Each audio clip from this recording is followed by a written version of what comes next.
আজকে যদি প্রকৃত ইলম যদি এই বাংলার জমিনে যদি থাকতো, তাহলে আজকে বাংলার জমিনে এত মানুষ ফায়সা কাজ করার সাহস পেত না। সম্মানিত প্রিয় হাজিরিন, যে মহান রব্বুল আলামিন এত মহান, যে মহান রব্বুল আলামিনের শক্তি এত, 1, 2, 3 সেকেন্ডের ভূমিকম্পে মানুষ, হিন্দু পর্যন্ত, গায়রে মুসলিম পর্যন্ত কালেমা পড়তে বাধ্য হয়।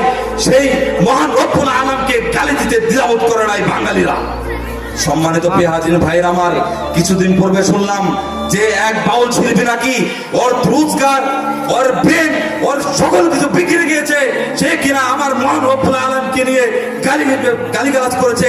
সে কিনা আমার মহান রব্বুল আলামিনকে বলেছে, একবার রব্বুল আলামিন এখানে কথা বলেন, কোরআনে আরেকবার ওখানে কথা বলেন, এরকম ভাবে কটূক্তি করেছে।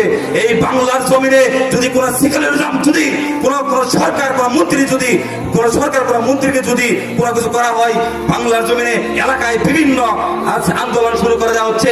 কিন্তু আজকে যদি প্রকৃত ইলম যদি এই বাংলার জমিনে যদি থাকতো, তাহলে আজকে বাংলার জমিনে এত মানুষ ফায়সা কাজ করার সাহস পেত না। সম্মানিত প্রিয় হাজিরিন,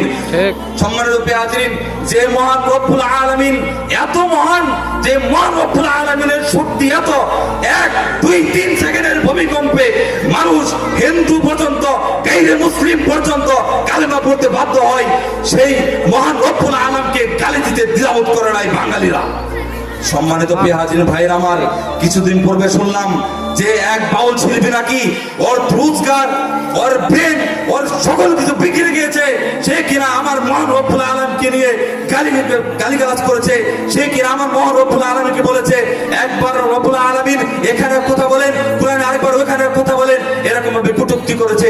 এই বাংলার জমিনে যদি কোন সেকুলারিজম, যদি কোন সরকার, কোন মন্ত্রী, যদি কোন সরকার, কোন মন্ত্রীকে যদি কোনো কিছু করা হয়, বাংলার জমিনে এলাকায় বিভিন্ন আন্দোলন শুরু করে দেওয়া হচ্ছে।